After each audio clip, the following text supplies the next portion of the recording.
Friends, నా పేరు Nani. Video అయితే లాస్ట్ వరకు చూడండి. మన ఛానల్ అయితే సబ్స్క్రైబ్ చేసుకోండి. అలాగే ఇన్స్టాగ్రామ్ అయితే ఫాలో అవ్వండి. ప్లీజ్ సపోర్ట్ అయితే చేయండి. ప్రతి బిగ్ బాస్ అప్డేట్ అయితే కూడా మీకు ఇస్తాను. అలాగే కొన్ని ఇంపార్టెంట్ పొలిటికల్ సంబంధించిన కూడా నేను చెప్తూ ఉంటాను. కాకపోతే నాకు సపోర్ట్ ఇవ్వండి. ప్రతి ఒక్కరు కూడా కన్ఫర్మ్గా ఫాలో అవుతామండి. 40-డే ఎపిసోడ్ రివ్యూ అయితే చూద్దాం ఒకసారి. Thursday episode review. నిజంగా ఈరోజు మెయిన్ హైలైట్ చూసుకుంటే మాత్రం నాకు టాప్ నాచ్ అనిపించింది అయితే మాత్రం మెయిన్ ఇమాన్యుయల్ లాస్ట్ ఎపిసోడ్ ఎండింగ్లో చేసిన కామెడీ. అపరిచితుడు మూవీలో ఆ రాము క్యారెక్టర్ తీసుకొని ఇమాన్యుయల్ చేసిన కామెడీ అయితే మాత్రం హైలైట్ అని చెప్పొచ్చు. రాము కంటే బాగా చేశాడేమో విక్రమ్ కంటే అనిపించింది నాకు. కాకపోతే మంచి ఫన్ జనరేట్ అయింది. ఇంకా చూడాలంటే మన రమ్య మోక్సే ఇంకొద్దిగా అంత పెర్ఫార్మెన్స్ చేయలేదనిపించింది. కానీ ఇమాన్యుయల్ అయితే మాత్రం సూపర్గా జీవించాడు రాములాగా. నిజంగా బిగ్ బాస్లో బాయ్స్లో పోల్చుకుంటే ఎంటర్టైన్మెంట్ చేయాలంటే ఇమాన్యుయల్ మాత్రం చేయగలడు.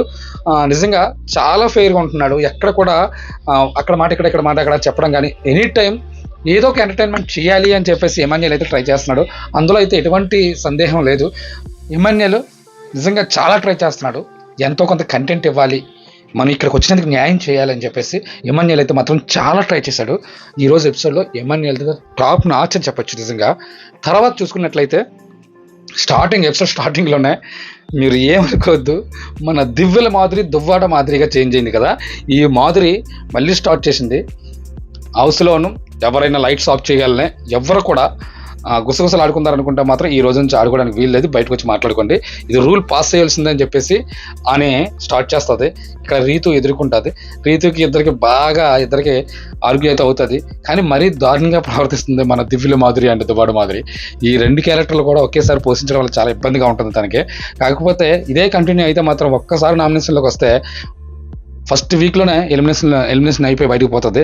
ఇక్కడ మన గురుగారు ఎన్ని పూజలు చేసినా సరే ఉపయోగం ఉండదు. ఎందుకంటే మరీ అంత దారుణంగా ఒక మనిషిని అంతలాగా ఇబ్బంది పెడతా ఉంటే ఆ ఎదుటి వాళ్ళని కావాలని టార్గెట్ చేస్తుంది అనమాట. అంటే ఏదో విధంగా కంటెంట్ రప్పించాలి, వీళ్ళని తొక్కియాలి అనే ఆలోచన చేస్తుంది. కానీ ఏ విధంగా డిపెండ్ చేసుకోవాలి, ఏ విధంగా డిపెండ్ చేస్తే జనాలు మనల్ని ఆకర్షిస్తారన్న విషయాన్ని అయితే మాత్రం పూర్తిగా మర్చిపోయింది మన మాదిరి. ఫస్ట్ స్టార్టింగ్ అదే, లాస్ట్కి కళ్యాణ్ కూడా ఇలాంటి ఆర్డర్స్ అనేది వేయట్లేదు, కొద్దిగా ఎవరికి డిస్టర్బెన్స్ లేకుండా మీరు మాట్లాడుకోండి అని చెప్పేసి కళ్యాణ్ అయితే చెప్తాడు. తర్వాత అలా కంటిన్యూ అవుతూ ఉంటాయి. మన రాము ఉన్నాడు చూడు, రాము నిజంగా చాలా డేంజర్ అనిపించింది. సైలెంట్గా ఉంటాడు కానీ చాలా డేంజర్గా ప్రవర్తిస్తున్నాడు రాము అనిపించింది అనమాట. ఈ ఆర్గ్యూలోను ఆయన మాట్లాడకపోయినా అక్కడ అర్థం లేదు. అంటే కళ్యాణ్ చెప్పిన తర్వాత మళ్ళీ దాన్ని కంటిన్యూస్గా తనకు సపోర్ట్ చేస్తూ మాట్లాడడం అన్నది కొద్దిగా ఇబ్బంది కలిగించే విషయమే. ఇక్కడ దివ్య మళ్ళీ అందుకుంటుంది. దివ్య ఎందుకు రాము అయిపోయిన దాన్ని మళ్ళీ సాగదీస్తావు, దాన్ని కంటిన్యూషన్ చేస్తావని చెప్పేసి అంటుంది. ఇది ఇక్కడ వరకు చూసుకుంటే నెక్స్ట్ ఇంకో సాడ్ ఎపిసోడ్ మనకి ఫ్యామిలీ డ్రామా. ఇంకో ఫ్యామిలీ డ్రామా ఏంటంటే బర్నీ గారు అంటే దివ్య. ఈ దివ్య వెళ్ళి రీతుతో క్లోజ్గా మాట్లాడిందని చెప్పేసి బర్నీ గారు చెప్తారు. బర్నీ గారు చెప్తే ఈ దివ్యనికి ఏం చేస్తారంటే, ఎవరితోటి మాట్లాడకూడదా, మీతోటి మాట్లాడితే అందరూ కూడా మిమ్మల్ని మీతోటి ఉంటున్నానని చెప్పేసి అంటున్నారు, నేను ఎవరితోటి మాట్లాడకూడదా. ఈ అన్నా చెల్లెలు బాండింగ్ కొద్దిగా ఎమోషనల్గా తీసుకుంది మన దివ్య నిఖిత.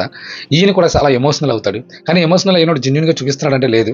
వాళ్ళ దగ్గరికి ఆయాస్ దగ్గరికి వెళ్ళి ఆయాస్తో మాట్లాడతాడు, తనుజ గారి దగ్గరికి వెళ్ళి తనుజ గారితో మాట్లాడు, అందరి దగ్గరికి వెళ్ళి మొత్తం చుట్టేస్తాడు. ఈ ఫ్యామిలీ మ్యాన్ రేలంగా మామ ఇలాగ మొత్తం అందరినీ చుట్టేస్తాడు. నిజంగా జెన్యూన్గా ఒక అన్నా చెల్లెలుగా ఉంటే తన కోసం ఏదైనా చేసేవాడు నిజంగా అన్న అని చెప్పుకోవచ్చు.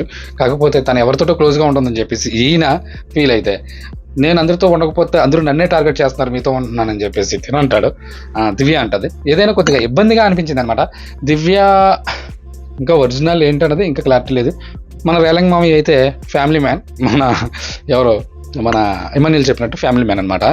ఇది తర్వాత చూసుకున్నట్లయితే టాస్క్ అయితే అయ్యింది. ఈ టాస్క్లోనూ అవతల నుంచి ఆ బాల్ అవతల కోర్టులో వేయాలి, ఆపోజిట్ కోర్టులో వేయాలి ఈ బాల్ అని చెప్పేసరికి ఈ ఫైర్ స్ట్రోమ్కే అటు నుంచి సెలెక్ట్ చేయమంటే బలంగా ఉన్న పవర్ని తీసేస్తారు, కళ్యాణ్ని తీసేసి ఉన్న వాళ్ళు పెట్టి ఆడితే అన్ని ఈ టాస్క్ మొత్తం ఆ ఫైర్ స్ట్రోమ్ బ్యాచ్ అయితే గెలిచింది. అయినప్పటికీ కూడా ఈరోజు ఎపిసోడ్ అయితే మాత్రం ఫస్ట్ స్టార్టింగ్ చూసుకున్న మాధురి గారి తప్ప మొత్తం అంతా బాగానే ఉంది.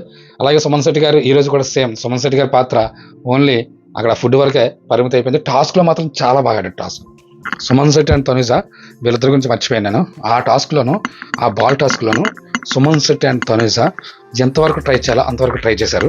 సంజన గారు కానీ సుమన్ శెట్టి తనుజ మాత్రం చాలా గట్టిగా ట్రై చేశారు. నిన్న టాస్క్లో మాత్రం సుమన్ శెట్టి ఆవేశం వచ్చేసినా సరే తను చాలా గట్టిగా ట్రై చేశాడు. కాకపోతే తనకున్న బలంతో వాళ్ళతోటి పోటీ పడలేకపోయాడు, కానీ నిజంగా సుమన్ శెట్టి అయితే ఆ టాస్క్లో చాలా బాగా ఆడారు. తనుజ కూడా ఫస్ట్ క్యాన్సిల్ అయిన బాల్ అయితే తనుజ అలా పట్టేసింది. నిజంగా ఇద్దరు తనుజ అండ్ సుమన్ శెట్టి చాలా బాగా ఆడారు. ఇంకేమైనా ఎవరైనా మార్చుకోవాలనుకుంటే ఈ ఆయేషా టాకింగ్ చెప్పాల్సింది మీకు బోర్ అనిపిస్తుంది. ఆయేషా టాకింగ్ ఒకటి, మన రమ్య పిక్కల్ ఈరోజు ఫుడ్ సెక్షన్లో కనిపించింది, తర్వాత లాస్ట్ కామెడీ సీన్లో పర్వాలేదు అనిపించింది. మాధురి గారి గురించి ఇంక చెప్పవసరం లేదు. సంజన గారు కూడా బాగానే ఈరోజు ఆర్గ్యుమెంట్లు ఎక్కడ పెద్దగా స్కోప్ ఏమి రాలేదు తనకి. టోటల్గా చూసుకున్నట్లయితే ఈరోజు బిగ్ బాస్ పర్వాలేదు, బాగానే ఉంది, ఎంటర్టైన్మెంట్గానే ఉంది ఈరోజు ఎపిసోడ్ అయితే మాత్రం.